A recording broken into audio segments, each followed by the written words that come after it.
guys, let's kind of take it from top of the show. Let's run through a little bit of the blend on Good Day to Be Happy. Is that cool? Okay. All right. Let's start. We'll start with that.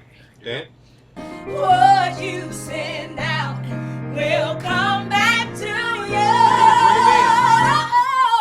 A good day to be happy. Oh, yeah. A good day to celebrate with some self-love. A good day to be happy. Rejoice and be glad in it. Oh, yeah. Take it even further inside. Rejoice and be glad in it. Hey. That's good. That's sad. Yeah. Come on, group. The Divines, right? Yeah, no, that's good. That's good. That feels good. It feels like it's really getting in your body. So yeah, thank you very much for honoring the material like that. It's gonna be good. I can't wait for everybody to hear it. It's a blessing to sing your song. Oh man, look, hey, it's a blessing to hear y'all sing the song. It only works when it gets to the right people and they do it right, So. Good afternoon and welcome back to My Harlem Portraits, the show that aims at shedding a light on the fundamental contribution of African Americans to the building of this country and on Black excellence. Today, to represent Black excellence in the utmost way is someone we know already because we interviewed him before, is a Tony Award-nominated and Obie Award-winning director for Ain't No More, a writer, and is currently the director for Oh Happy Day by Tony Award-nominated Jordan E. Cooper, currently running at the Public Theater till November 2nd. His name is director Stevie Walker-Webb. Welcome to My Harlem Portraits again. Thank you for having me. It's always great to be here. I was so happy we were able to connect again because you and I met in 2023 when you were directing Black Odyssey at CST. And that was such a powerful, moving, dramatic, yet was hilarious, epic saga set in modern times where Ulysses gets lost in Harlem. Mm-hmm. And we had an amazing conversation. So that stayed with me as a very important moment. How do you consider your career has evolved since then? Oh, so much has happened since that time. I remember that play when working with Marcus Gardley on that, and he's such a great writer and a real artist that I look up to. So that show did really well. It got great reviews in the New York Times, as Oh Happy Day is getting a New York Times Critics Pick. But after that show closed, somewhere between now and then, I moved to Baltimore, and I'm now serving as the artistic director of Baltimore Center Stage, which is the State Theater of Maryland, doing some really incredible, powerful work, both on our stages and also in the community. And Oh Happy Day is a part of all of that excellence. It was the show that I opened last season with here in Baltimore, and Jordan E. Cooper came down, and we were able to build the show and really perfect the show here in front of Baltimore audiences, and they loved it, and the show extended. And then in partnership with the Public Theater, we were able to bring the show to New York, where Jordan was originally commissioned to work on the play, with Jack Phillips Moore and with Oskar Eustis and the whole team there. As you said, Happy Day is presented in association with Baltimore Center Stage, of which you are the artistic director since 2023, right? Mm-hmm. The play has original songs by Grammy Award-winning gospel artist Donna Lawrence. Oh, yeah. And as you said, is written by Jordan E. Cooper, who is your best friend and collaborator, as you told me before. Yep. In the playbill, I read a very inspiring note by Oskar Eustis, who is the artistic director of the Public Theater.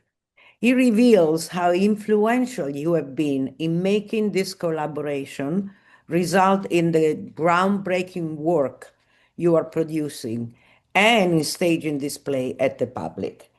Will you tell us a little bit more about that and your really important collaboration with Jordan E. Cooper, who is also starring in the show? Yeah, yeah. I can't even hear his name without smiling. He's I such a see brother to me. that. He's Jordan and I met, oh my goodness. It's been almost 11, 12 years now. And I was a fellow at New York Theater Workshop in New York, and I was trying to kind of figure out what types of stories I wanted to tell at that time. And a dear friend of ours sent me a little known play by Jordan. And I read it and it blew me away. And I said, "Oh my gosh, I have to meet this playwright. I wanna direct everything he's ever written." Mhm. And we went to a Think Coffee over on, oh gosh, it's like near Astor Place, not too far from Astor Place. And um and I walk into the thing coffee and I'm like an hour late because the trains Mhm. and I'm like, gosh, this playwright is definitely gone. There's no way he sat here and waited for me for an hour. And so I go into the thing coffee and I'm like looking around trying to figure out who's this. I'm looking for like a 45-year-old man. And it's like this little kid in the back of the back of the coffee shop, he's not a little kid, but I mean this very young man in the back Yeah. of a coffee shop, and he like raised his hand. I go, "Are you Jordan?" He goes, "Yeah," and I like sat down and was like, "What? Like how?" And I think at the time he must have been like maybe 20, 19, 20, Wow. and I was like, he was a freshman in college, and I was like, how are you writing these kind of masterful um these texts that feel like they're coming from so much life Yeah. experience. Like he must have the soul of a 99-year-old, in there. And so we became fast friends. And I just became a real champion of his voice and his work. I grew up in Waco, Texas, a small city. And he grew up in Hurst, Texas, which is another small city. And so we joke and we say we had to move all the way across the country to New York City just to meet each other. And so yeah, this is our second world premiere production together. Our second New York Times Critics Pick together. Hopefully will be our second run at a Broadway together. Yes. But certainly not the last. Certainly not the last. I'm pretty sure this is going to broaden, and I'm absolutely sure it's not the last, as you say. You are a cultural worker. You believe that uh, the power of art and love transform people.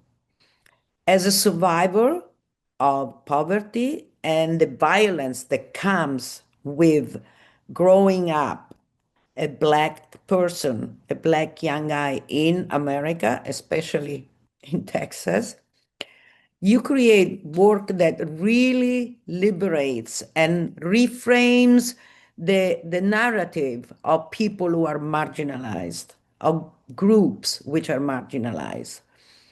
How does this powerful play plunge into your inspiration? Yeah, the thing about Oh Happy Day that I love so much is that it's a simple conversation between a father and a son, between a sister and a brother, between an uncle and a nephew, between a human and God. And it really it asks you to struggle with this ancient concept of what is God and who is God and who gets to say they know God and who gets to say that they are a reflection of God. It's a modern retelling of, the story of Noah, you Mhm. know, except for where you replace Noah with this black sheep, the family black sheep. Jordan plays this character named Keyshawn, who is, I mean, he is everything Or- that you think that, someone could be thrown away for, Mhm. he is a symbol for that. He's someone who's battling drug addiction and someone who's battling, unemployment. He's become a sex worker. His family has, thrown him out. He is a pariah by every measure of like, of society in a way. Um, but he's also this character with a heart of fire and who has a sense of his own sense of righteousness and his own kind of internal moral compass. And we discover his own relationship with God, or rather, God has a relationship with him. And so the play is about this young man fighting to own the fact that he has value, to own the fact that he has worth, to own the fact that, he belongs in his family and that no one should throw him away because of the decisions that he makes about his own personal life and body. And ultimately fighting to own uh, the right to claim that God loves him. And so is this beautiful story about like no matter who you are or what you look like nothing can really take God's love from you.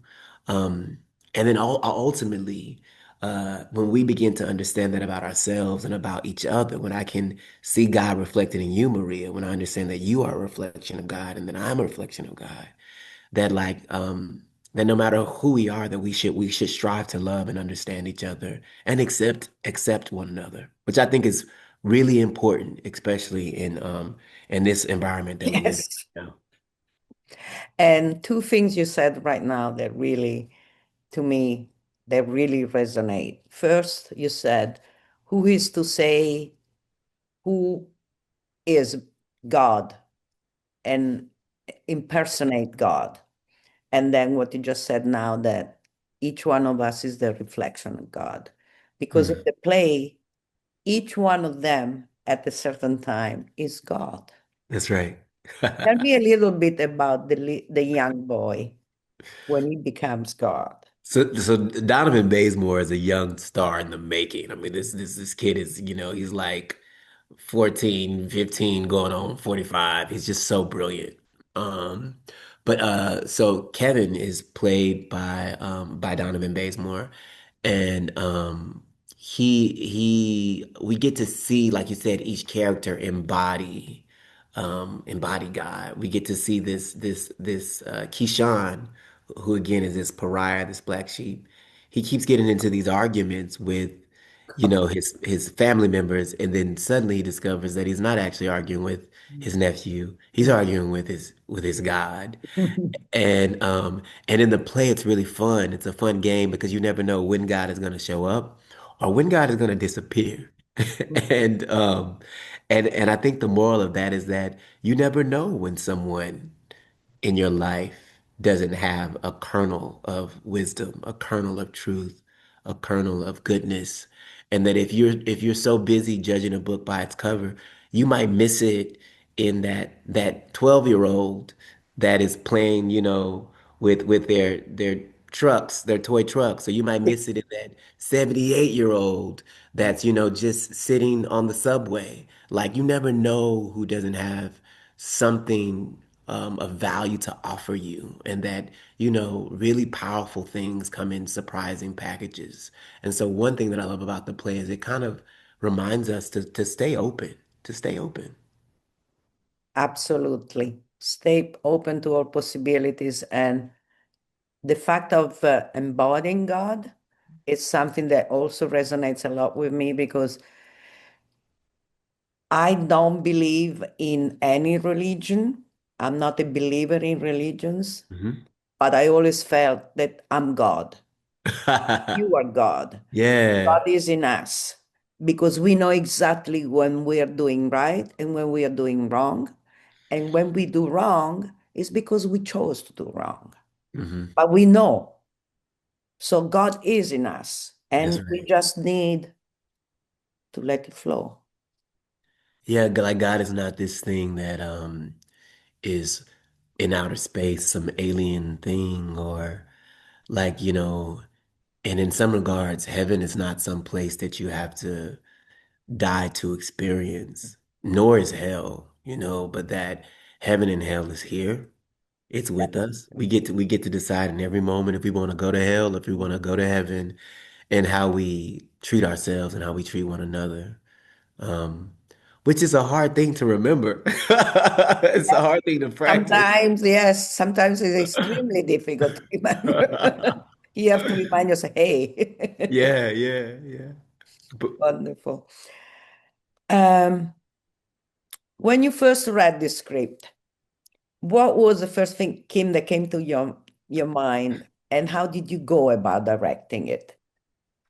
oh my gosh, the play immediately took me home. It took me to the South. It took me to, and well, the play is set in, Laurel, Mississippi, which is very specific, a city with a very specific history.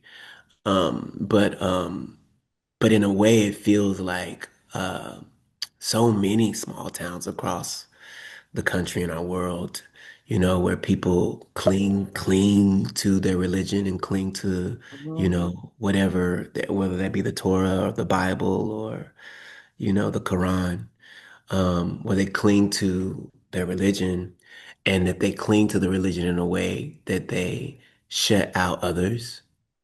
I mean, so the play made me think about personally some experiences that I've had, as a young man growing up, and not feeling good enough, not feeling holy enough to belong, to my church or to my family. And I think that so many people will have kind of feelings of that, will remind them of that, whether or not you believe in God or once believed and stopped believing. The play kind of touches that.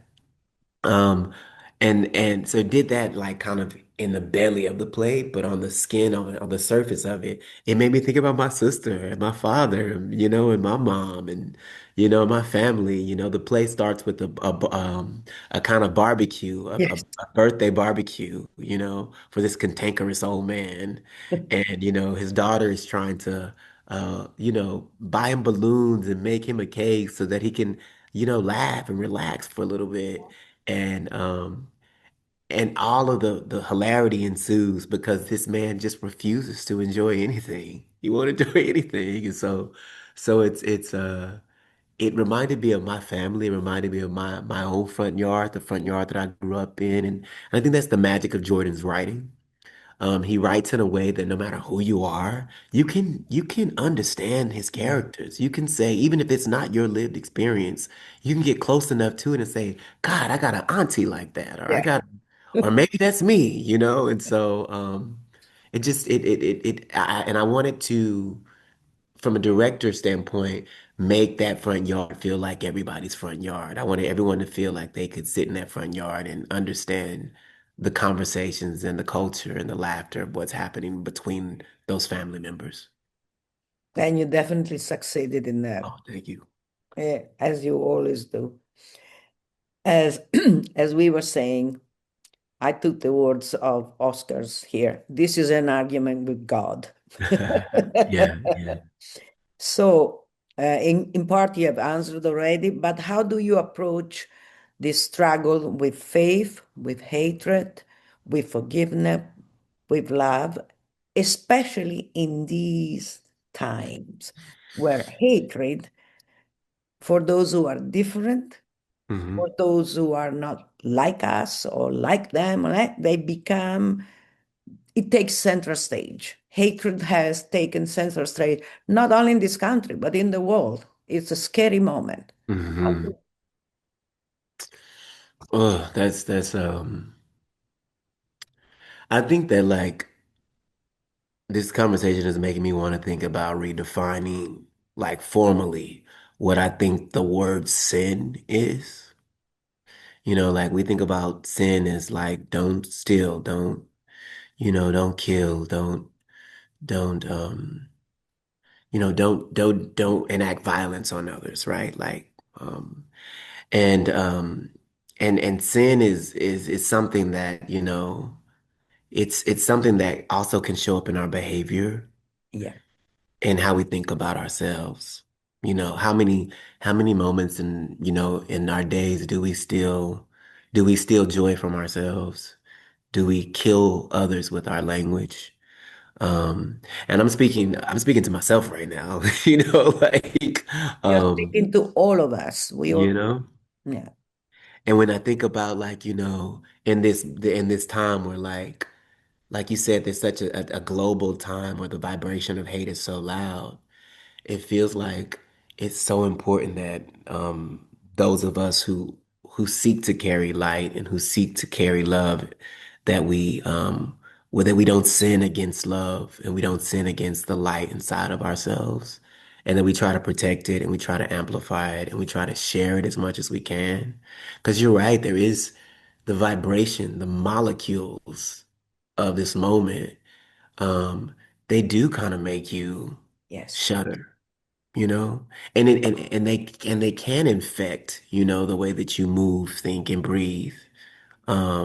Because that's what the powers that be want. They want to distract us, and they want to divide us, and they want to destroy the sense of connection and community that I think is the responsibility of all of us to Mm, be to if we're supposed to be fighting against anything, it's against those evils, those entities that want to see the world destroyed and divided. And so and that somehow has everything to do with God, and in some ways nothing to do with God. Like everything to do with God, and but also everything to do with us. And like sometimes when we try to make things overly religious, we run the risk of not taking responsibility yes. for what we're supposed to do to shape the culture and shape the conversation. I think about democracy as a religion. I mean, democracy is just it's just religion by another name. Mm, Um, and when I look at the Church of Democracy right now, it's looking real sad. yes. It's looking real sad. Everything you say, I cannot agree more. We are absolutely on the same level. And it is important that people who think in this way stick together more than ever, Yeah. because all they want is to prevaricate and to destroy. There is no other interest than gaining more and more power and Mm-hmm. wealth.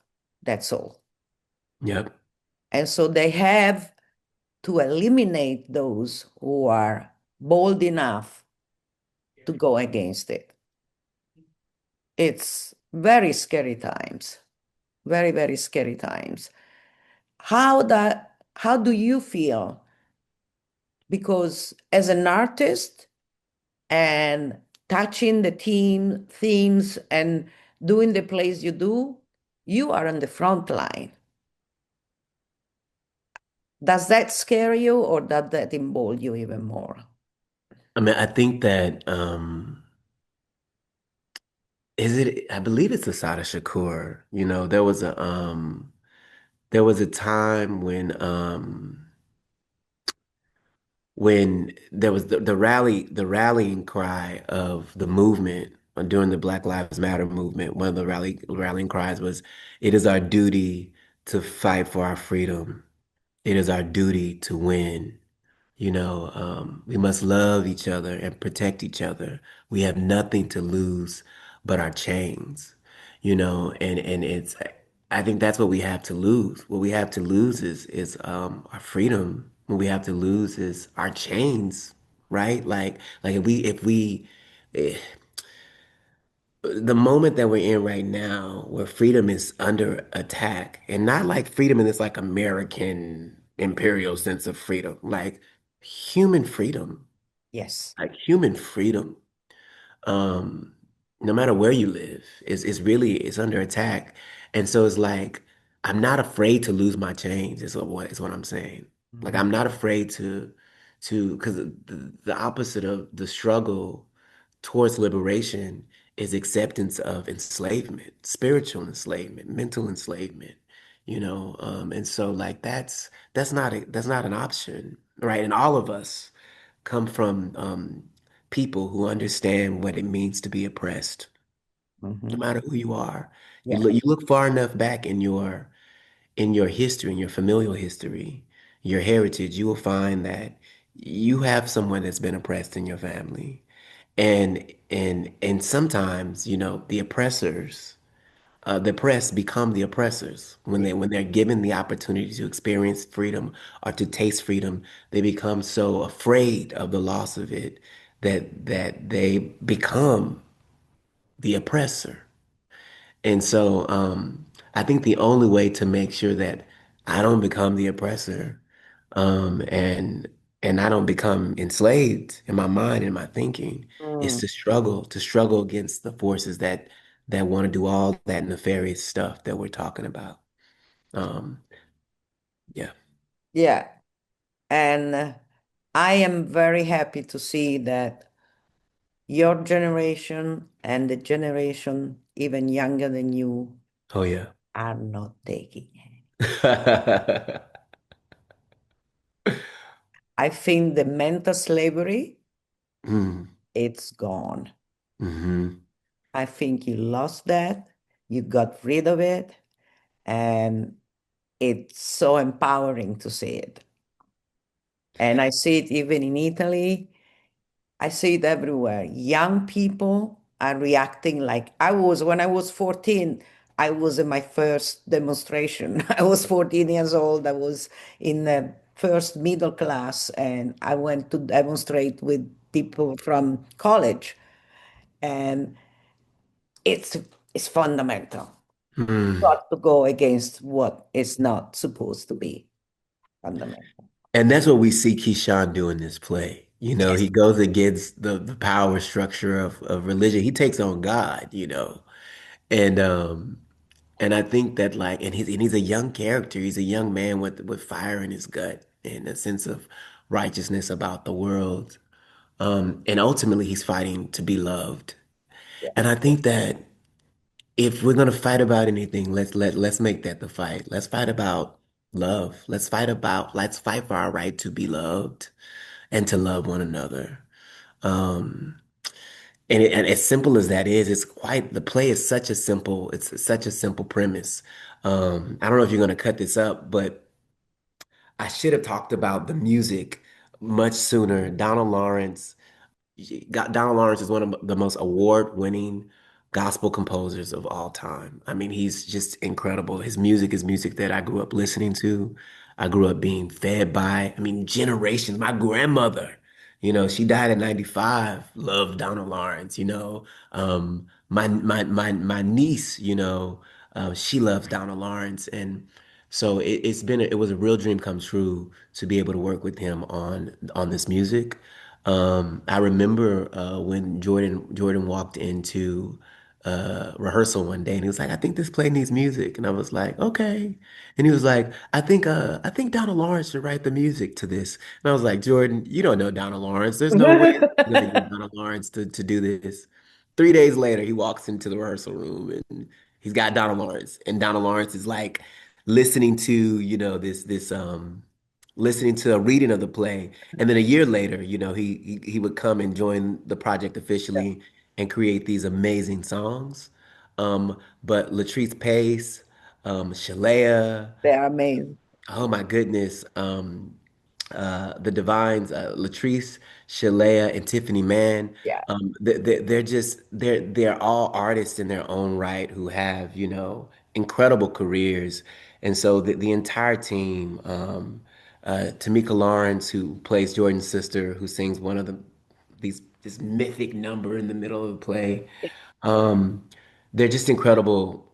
Their artistry, their musicality, the lyrics, the composition. It's all just it's amazing to be able to work with artists who are at the very top of their craft. I tell everyone it's like working at the Olympics because they're some of the best artists I've ever worked with. Yeah. That music, I had no idea. I thought this was born as a play with music. I had no idea that came after the because it's a very fundamental part of it, the music. Yeah, Donald read the play, went away, and came back with these songs. that felt like they had been in existence for all of time. It felt like he pulled those songs from, a library somewhere that always existed. The music, you hear it once and it just gets stuck in Yes. your head. One of my favorite lyrics in the music, there's a song called Reset. And there's a lyric that is a refrain that says, mankind is the only kind that can reset his own hard drive. Wow. If you want to change what you're seeing, if you want to change how you feeling, if you want to change how you healing, reset. It's so much mantra in that. So much mantra in that. Wonderful. It is. Wow. I have to see it again now. I have to see it again because it's very important, to have this feedback from the one who created it and who's Oh, directing it, and because it teaches you, it shows you something you missed. hmm. That is really fundamental. I'm loving having this conversation with you. I just want to finish with one thing. Two things, actually. You are a co-founder and the executive director of hundreds of thousands, which is very important because it's arts and advocacy. It's a non-profit, and it deals with the impact on people who are mentally ill and incarcerated at the same time. And then you are the founding artistic director of the Jubilee Theater in Waco, Texas. Your work has been done all over the world and in many different theaters: Public Theater, American Civil Liberty Union, the New Group, Cherry Lane, Woolly Mammoth, Baltimore Center Stage, La Mama, and it's been playing all over the world: Madagascar, Africa, Mexico, Mississippi, and across America. And you are teaching and created at Harvard University and New York University Tisch School for the Arts. And the last thing, right now you're producing in Baltimore The Peculiar Patriot, a one-woman show by Lisa Jessie Peterson. I saw it, National Black Theater in New York, and it is amazing. Yeah. I first saw it had its world premiere at National Black Theater. I Mm, got to see it at the Woolly Mammoth, I think back in 2017 it was. yeah. And it lived with me. It lived with me from the day that I saw it. It tackles the prison industrial complex, but it looks at the power of art and quilting specifically and the power of storytelling to um to uh to create liberation. Um, but I saw Lisa, the writer and the star of that show. Um, I remember seeing it in 2017 and saying to myself, "Oh my gosh, if I ever could produce something, it would be this play." And so, some almost 10 years later, I become the artistic director of Baltimore Center Stage, and it's been a privilege and an honor to have Lisa here in Baltimore. You laugh, you Yes. cry, you learn, you feel empowered, you feel a call to action. It's just such a powerful play that speaks truth to power, but in such a joyful, love-filled way. It's a really great piece of art. Yeah, it is fantastic. I'm very happy you're doing that because when I read it, I said, wow, yeah. So for the people in New York and outside, you got to go and see Oh Happy Day at the Public Theater. And for those of you who are in Baltimore, you got to go and see The Peculiar Patriot, all right? Because they are amazing shows. And our guest, Stevie Walker-Webb, is the one behind them. Oh, wow. Thank you, Maria. It's always a pleasure to be with you, and to speak to everyone who follows the wonderful work that you do. And thank you for lifting up Black excellence, um, in Harlem and all around the world. We appreciate what you do. I appreciate you, and that's why I do it. It's important that everybody knows. It's Hmm. not it's not taught enough, the excellence. Is the bad side always shown. It's never taught the good side, the amazing side, the creative, the ingenious, the genial, everything that this community has to offer needs to be known. So thank you so much. I'll see you again. Yes, I will. Thank you to our viewers. Follow our YouTube channel, My Harlem Portraits, and see us every Saturday, 12:30 on Spectrum 1993 MNN HD. Thank you again, Stevie. Thank you. Thank you. Bye-bye.